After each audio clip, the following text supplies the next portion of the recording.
அதே மாதிரி mental black அப்படின்றது எல்லாரோட லைஃப்லயுமே ஒரு கட்டத்துல நமக்கு நடக்கும்ல.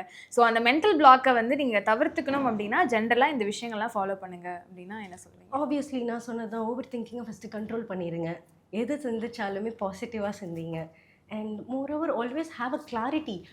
ஒரு விஷயம் நீங்க பண்றீங்க அப்படின்னா, கண்டிப்பா அதோட கான்சிக்வென்ஸஸையும் நம்ம தான் ஃபேஸ் பண்ணியாகணும். கரெக்ட்டா? ஸோ பண்ணையிலேயே அந்த விஷயம் பண்ணலாமா, வேண்டாமாங்கிற கிளாரிட்டிக்கு வந்துருங்க. ஒரே ஒரு இடத்துலயே அது முடிஞ்சு போயிடும் அந்த கன்ஃப்யூஷன். பண்ணலாமா, வேண்டாமா?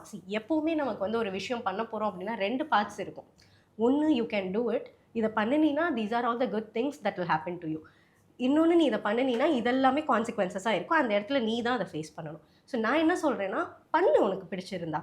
பட் அந்த கான்சிக்வென்ஸஸ ஹேண்டில் பண்றதுக்கான அந்த கான்ஃபிடென்ட்டும் உன்கிட்ட இருக்கு அப்டின்னா, நீ கண்டிப்பா பண்ணலாம். ஸோ ஆப்வியஸ்லி இப்ப மென்டல் பிளாக் வராது நமக்கு. ஏன் அப்டின்னா, அதோட கான்சிக்வென்ஸஸ் இதுதான். இத நான் இப்டி தான் ஹேண்டில் பண்ண போறேன் அப்டிங்கிறது எனக்கு தெரிஞ்சிருச்சு. ஸோ ஆப்வியஸ்லி எனக்கு வந்து அந்த இடத்துல மென்டல் பிளாக் வரதுக்கான அவசியமே கிடையாது. இல்ல ஒரு பயமோ, எந்த ஷிவரிங்கோ இருக்காது. ஸோ ஓகே இது நடந்துருச்சு. இத இப்டி ப்ரொசீட் பண்ணலாம். அவ்வளதான்.